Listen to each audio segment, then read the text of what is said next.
Sir how would we से कि मैं तेरी इसकी नजर में अच्छा लगना चाहता हूँ? I want to be in the good books of people. So in the good books means किसी की नज़र में अच्छा हूँ. So he was in the good books of the teachers. So that is good books. Okay, sir. So because I want to be in the good books of everybody, that's why I'm learning English. So the word is exception. शब्द क्या है? Exception. इसकी pronunciation जो होती है वो exception नहीं होती, वो ई से होती है.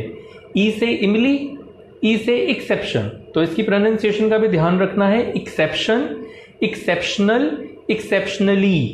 तो ई से शुरू होना है. अगर भूल जाओ तो याद रख लेना इमली. तो इमली से ई से इमली और ई से एक्सेप्शन. ठीक है. इक पंजाबी में एक को क्या बोलते हैं? इक. वो गाना ना इक वारी तो पता नहीं क्या आ गया उसके लिरिक्स. ठीक है. इक वारी तो सीने नाल लाल है सोनी की समथिंग ऐसा कुछ. तो इक तो एक्सेप्शन. ठीक है. और ऐसे ही exceptional. I am with Francisca and she is from Germany. Let us know which word she finds the funniest one in English language.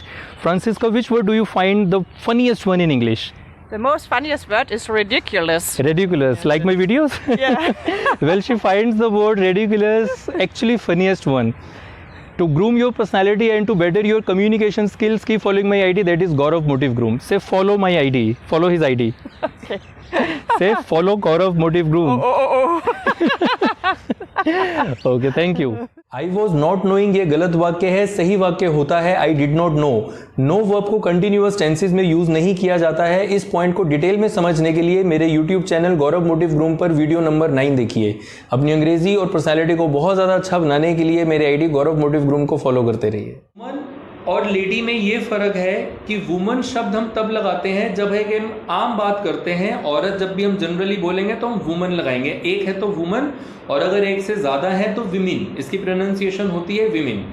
और लेडी में ये फ़र्क होता है जब हम उसकी आउटर पर्सनालिटी की बात करते हैं कि आउटर पर्सनालिटी से वो बहुत अच्छी है और उसने ढंग से साड़ी सूट जो भी पहना है बहुत अच्छे से कैरी किया हुआ है अपने आप को. आउटर लुक से बड़ी वेल ड्रेस्ड है, बहुत नीट एंड क्लीन है, प्रॉपर मेकअप हुआ पड़ा है, तो उसको लेडी बोलते हैं. अब जैसे शादी पार्टी में क्या वर्ड यूज़ किया जाता है? Ladies and gentleman. तो वो आउटर लुक से सभी अच्छे अच्छे लग रहे होते हैं अपनी अपनी कैपेसिटीज़ के हिसाब से. तो जब हमने जनरल बात करनी है तो हमने वुमन शब्द का प्रयोग करना है. एक है तो वुमन और एक से ज़्यादा है तो विमेन. और अगर हमने आउटर पर्सनैलिटी को फोकस करके बोलना है कि दिखने में बहुत अच्छा है, वेल पर्सनैलिटी है, नीट एंड क्लीन है, वेल ड्रेस्ड है, तो फिर हमने लेडी या जेंटलमैन शब्द का प्रयोग करना है. आउस्ट का मतलब क्या होता है? आउस्ट का मतलब होता है बाहर निकाल देना. ठीक है. अब कहीं से भी आप निकालेंगे वो हम साथ में मेंशन कर देंगे. जैसे रूम से बाहर निकाल देना, कमरे से बाहर निकाल देना, आउस्ट फ्रॉम द रूम. इसकी प्रोनाउंसिएशन है आउस्ट. जैसे आउट बोलते हैं, आउट मतलब बाहर, उसी में हल्का सा एस का साउंड डाल दो, स का, तो बन गया आउस्ट. ठीक है. अगर भूल जाओ तो शक्ति कपूर को याद कर लेना, आऊ. वो बोलता था ना आऊ, तो आऊ के बाद स और ट लगा दो, आउस्ट. ठीक है. तो आउस्ट का मतलब बाहर निकाल देना. आउस्ट फ्रॉम द रूम, कमरे से बाहर निकाल देना. आउस्ट फ्रॉम द लाइफ, जिंदगी से बाहर निकाल देना. Oust from the office, office से बाहर निकाल देना. तो इसकी प्रोनाउंसिएशन आउस्ट होती है. और अगर भूल जाओ तो शक्ति कपूर को याद कर लेना. ठीक है. 1 घंटे में कितने मिनट्स होते हैं? इसको लोग मिनट बोलते हैं. ये मिनट नहीं है. इसकी सही प्रोनाउंसिएशन होती है मीनीट, मिनट. तो 1 घंटे में कितने मिनट्स होते हैं? 1 घंटे में टोटल 60 मिनट्स होते हैं, 60 मिनट्स. अब 1 मिनट में कितने सेकंड्स होते हैं? 1 मिनट में 60 सेकंड्स होते हैं. 1 सेकंड के अंदर कितने माइक्रो सेकंड्स होते हैं? उनको माइक्रो सेकंड्स भी बोला जाता है और उन्हें फ्रैक्शन ऑफ सेकंड भी बोला जाता है. यानी कि अगर 1 सेकंड के हिस्से करे जाएं तो एक हिस्से को माइक्रो सेकंड या फ्रैक्शन ऑफ सेकंड भी कहा जाता है. तो 1 सेकंड में 100 माइक्रो सेकंड्स होते हैं. जो वो होती है ना स्टॉप वॉच, उसमें आप देखेंगे पहले आवर्स वाला मीटर चलता है, फिर मिनट्स वाला, फिर सेकंड्स वाला और फिर फ्रैक्शन ऑफ सेकंड्स वाला. वो इतना फास्ट होता है कि आप देख नहीं पाएंगे कि वो क्या. प्यास बुझाने को अंग्रेज़ी में क्वेंच थर्स्ट या स्लेक थर्स्ट भी कहा जाता है.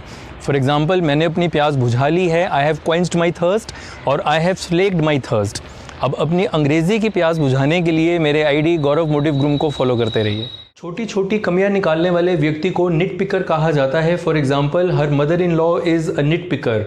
अपनी अंग्रेजी और पर्सनालिटी को बहुत अच्छा बनाने के लिए मेरे आईडी गौरव मोटिव ग्रूम को फॉलो करते हैं। The foundation of everything is spirituality. Like today I shared a video. In that also you will find a very good song if you liked it. I don't know, but I have written the lyrics also. So that is said by one of the mystics. So mystic means sant, right? In Hindi I have written Sai Bulle Shah. In English I have written mystic Bulle Shah. Mystic means a saint. The word mystic means a saint, the one who is aware of transcendental secrets which a normal person is not aware of. So that person is called mystic. So saint or mystic, this is one and the same thing.